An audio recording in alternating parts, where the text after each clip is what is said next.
விக்கிரவாண்டி இடைத்தேர்தல் பரப்புரை நேற்று மாலையுடன் ஓய்ந்தது. தொகுதிக்கு தொடர்பில்லாத நபர்கள் வெளியேற உத்தரவு.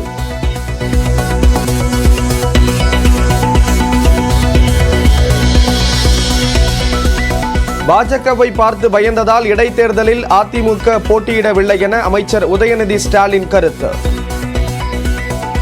எதிர்க்கட்சி தலைவர் திரு எடப்பாடி பழனிசாமி அவர்களுக்கு மக்களை பார்த்தே பயம். அதனாலதான் தேர்தலையே புறக்கணிச்சிட்டார். நம்மளை பார்த்து பயம் இல்ல, தமிழ்நாட்டு மக்கள் மட்டும் இல்ல, பாஜகவுக்கு பார்த்து பயம். பாஜகவுக்கு வழிவிட்டு இன்னைக்கு அவங்க தேர்தலை புறக்கணிச்சிருக்கிறாங்க. பணம் கொடுத்து தேர்தலில் திமுக வெற்றி பெற பார்ப்பதாக பாமக தலைவர் அன்புமணி குற்றச்சாட்டு.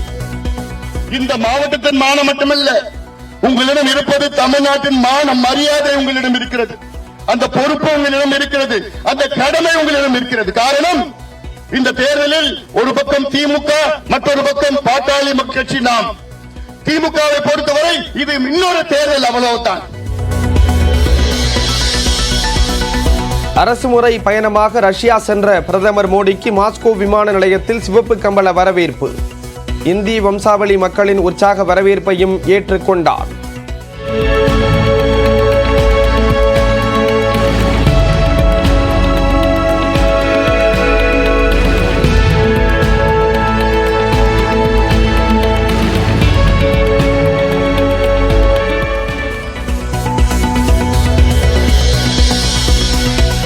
மாஸ்கோவில் பிரதமர் மோடியை வரவேற்று பண்ணை வீட்டில் சிறப்பு விருந்தளித்த ரஷ்ய அதிபர் புதின். 3வது முறையாக பிரதமராக தேர்வானதற்கு வாழ்த்து தெரிவித்து மோடிக்கு பாராட்டு.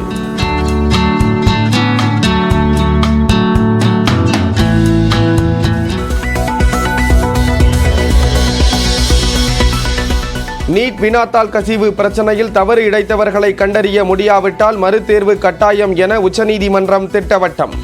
தேசிய தேர்வு முகமை மற்றும் சிபிஐ அறிக்கை தாக்கல் செய்ய உத்தரவு.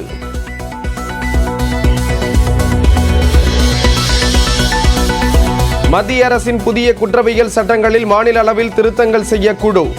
முன்னாள் நீதிபதி சத்யநாராயணன் தலைமையிலான குழுவை அமைத்தார் முதலமைச்சர் மு.க. ஸ்டாலின்.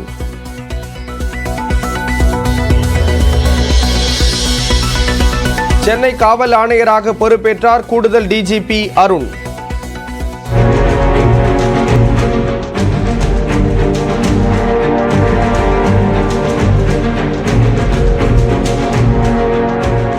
கட்ட பஞ்சாயத்து ரவுடிகளின் அட்டகாசத்தை ஒடுக்குவதே முதன்மை இலக்கு என உறுதி.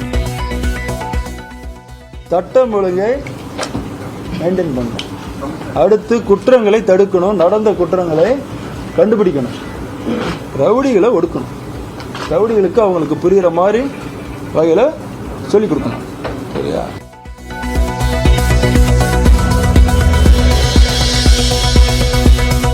காவல்துறை அதிகாரிகளை மாற்றுவதால் மட்டும் தமிழ்நாட்டில் சட்டம் ஒழுங்கு சீராகி விடாது. நிர்வாகம் சரியாக இருந்தால்தான் சட்டம் ஒழுங்கு சரியாக இருக்கும் என்றும் இபிஎஸ் கருத்து. ஐஜி மாற்றினதுனால சட்ட ஒழுங்கு சிறப்பாக இருந்துடாது. நிர்வாகம் சரியாக இருந்தால்தான் சட்ட ஒழுங்கு காக்க முடியும். இன்றைக்கு காவல்துறை பொறுப்பை வைக்கின்றவர் முதலமைச்சர். அந்த முதலமைச்சர் சரியான முறையிலே இந்த துறையை திறமையாக செயல்பட்டிருந்தால் சட்ட ஒழுங்கு காக்கப்பட்டிருக்கிறது. சட்ட ஒழுங்கை சீர் செய்ய இனியும் இப்படி ஒரு சம்பவம் நிகழாமல் இருப்பதற்கு என்ன செயல் திட்டம் உருவாக்க போகிறீர்கள்? தமிழ்நாடு அரசுக்கு இயக்குனர் ப. ரஞ்சித் கேள்வி.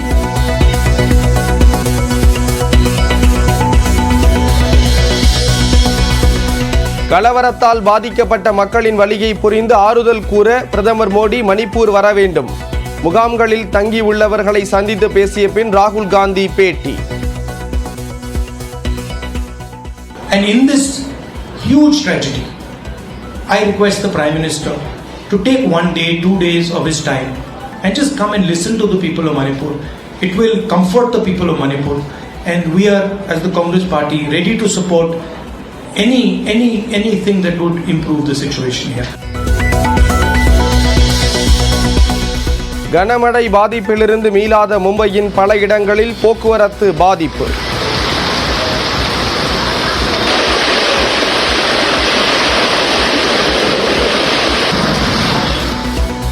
மகாராஷ்டிராவில் மேலும் 2 நாட்கள் மழை நீடிக்கும் என்பதால் பல மாவட்டங்களில் பள்ளிகளுக்கு விடுமுறை அறிவிப்பு.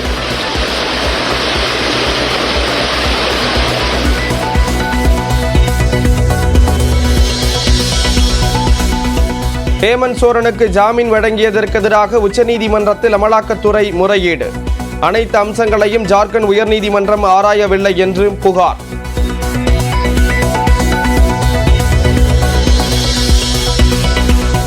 ஜம்மு காஷ்மீரில் ராணுவ வாகனத்தின் மீது பயங்கரவாதிகள் தாக்குதல்.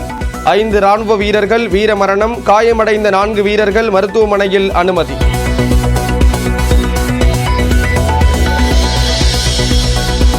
புதுக்கோட்டையில் நில ஆக்கிரமிப்பை தட்டி கேட்ட இளைஞர் வெட்டி படுகொலை. உடலை வாங்க மறுத்து சாலை மறியலில் ஈடுபட்ட குடும்பத்தினர்.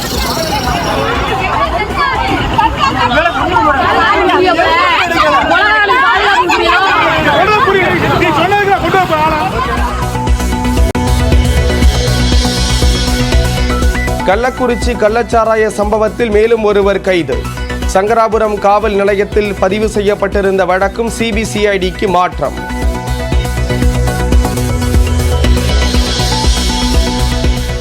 ஈரோடு மாவட்டத்தில் ஆடிட்டர் வீட்டில் கொள்ளையடிக்கப்பட்ட 230 சவரனில் 100 சவரன் தங்க கட்டிகள் மீட்பு. 3 பேர் கைது செய்யப்பட்ட நிலையில் 17 லட்சம் ரொக்கம் மற்றும் காரையும் பறிமுதல் செய்த போலீசார்.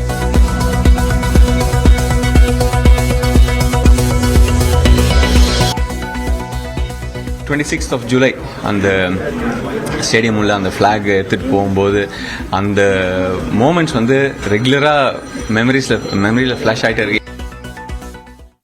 விக்கிரவாண்டி இடைத்தேர்தலுக்கான பரப்புரை நேற்று மாலை 6 மணியுடன் ஓய்ந்தது. அமைச்சர் உதயநிதி, பாமக தலைவர் அன்புமணி, நாம் தமிழர் கட்சியின் தலைமை ஒருங்கிணைப்பாளர் சீமான் ஆகியோர் இறுதிக்கட்ட பரப்புரையில் தீவிரமாக ஈடுபட்டனர்.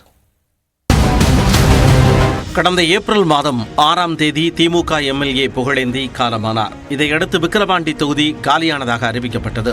அதனைத் தொடர்ந்து அந்த தொகுதிக்கு ஜூலை 10ஆம் தேதி இடைத்தேர்தல் நடத்தப்படும் என்று தேர்தல் ஆணையம் அறிவித்தது. அதன்படி விக்கிரவாண்டி இடைத்தேர்தலில் திமுக சார்பில் அன்னியூர் சிவா, பாஜக கூட்டணியில் உள்ள பாமக சார்பில் சி அன்புமணி, நாம் தமிழர் கட்சி சார்பில் மருத்துவர் அபிநயா உள்ளிட்ட 29 வேட்பாளர்கள் களத்தில் உள்ளனர். அதிமுக, தேமுதிக இடைத்தேர்தலை புறக்கணித்த நிலையில் மும்முனை போட்டி நிலவுகிறது. தேர்தல் அறிவிப்பு வெளியானதில் இருந்து அரசியல் கட்சியினர் தீவிர வாக்கு சேகரிப்பில் ஈடுபட்டு வந்தனர். தேர்தல் பரப்புரையின் இறுதி நாளில் உதயநிதி ஸ்டாலின், அன்புமணி ராமதாஸ், சீமான் ஆகியோர் தீவிர வாக்கு சேகரிப்பில் ஈடுபட்டனர். மக்களையும் பாஜகவையும் பார்த்து அதிமுக பொதுச் செயலாளர் எடப்பாடி பழனிசாமிக்கு பயம் ஏற்பட்டுள்ளதால் இடைத்தேர்தலை புறக்கணித்திருப்பதாக அமைச்சர் உதயநிதி ஸ்டாலின் விமர்சித்தார். எதிர்க்கட்சி தலைவர் திரு எடப்பாடி பழனிசாமி அவர்களுக்கு மக்களை பார்த்தே பயம். அதனாலதான் தேர்தலையே புறக்கணிச்சிட்டார். நம்மளை பார்த்து பயம் இல்ல, தமிழ்நாட்டு மக்கள் மட்டும் இல்ல, பாஜகவுக்கு பார்த்து பயம். பாஜகவுக்கு வழிவிட்டு இன்னைக்கு அவங்க தேர்தலை புறக்கணிச்சிருக்கிறாங்க. பணம் கொடுத்தால் வாக்காளர்கள் வாக்களித்து விடுவார்கள் என திமுக நினைப்பதாக பாமக தலைவர் அன்புமணி ராமதாஸ் பரப்புரையில் தெரிவித்தார். இந்த மாவட்டத்தின் மானம் மட்டுமல்ல, உங்களிடம் இருப்பது தமிழ்நாட்டின் மான மரியாதை உங்களிடம் இருக்கிறது. அந்த பொறுப்பு உங்களிடம் இருக்கிறது, அந்த கடமை உங்களிடம் இருக்கிறது. காரணம், இந்த தேர்தலில் ஒரு பக்கம் திமுக, மற்றொரு பக்கம் பாட்டாளி மக்கள் கட்சி. நாம் திமுகவை பொறுத்தவரை இது இன்னொரு தேர்தல், அவ்வளவுதான். நாம் தமிழர் கட்சி வேட்பாளர் அபிநயாவுக்கு ஆதரவாக ஒரத்தூரில் சீமான் வாக்கு சேகரிப்பில் ஈடுபட்டார். தமிழ் படித்தால் வேலை கிடைக்குமா, சோறு கிடைக்குமாங்கிற மாதிரி ஒரு கேவலம் உலகத்தில் உண்டா? தமிழ் உனக்கு வேலையும் சோறுமா? இல்லை. உன் உயிர், உன் முகம், உன் முகவரி, உன் அடையாளம், உன் இலக்கியம், உன் வரலாறு, உன் அறிவு, உன் ஆற்றல் எல்லாமடா. அது விட்டு சோறு கிடைக்குமா? நாய் நரி பன்னியெல்லாம் தான் சாப்பிடுது, இங்கிலீஷ் படிச்சு தான் சாப்பிட்டு தெரியுதாடா. மாலை 6 மணியுடன் பரப்புரை நிறைவடைந்த நிலையில் வாக்குப்பதிவிற்காக விக்கிரவாண்டி தொகுதி முழுவதும் பலத்த போலீஸ் பாதுகாப்பு போடப்பட்டுள்ளது. இதனிடையே வாக்காளர்களுக்கு பணம் மற்றும் பரிசு பொருட்கள் விநியோகிக்கப்படுவதாக விக்கிரவாண்டி வருவாய் வட்டாட்சியர் அலுவலகத்தில் தேர்தல் அலுவலர் சந்திரசேகரிடம் பாமக வழக்கறிஞர் பாலு புகார் அளித்துள்ளார். திமுகவினர் பல்வேறு முறைகேடுகளில் ஈடுபட்டுள்ளதாகவும் அவர் குற்றஞ்சாட்டினார்.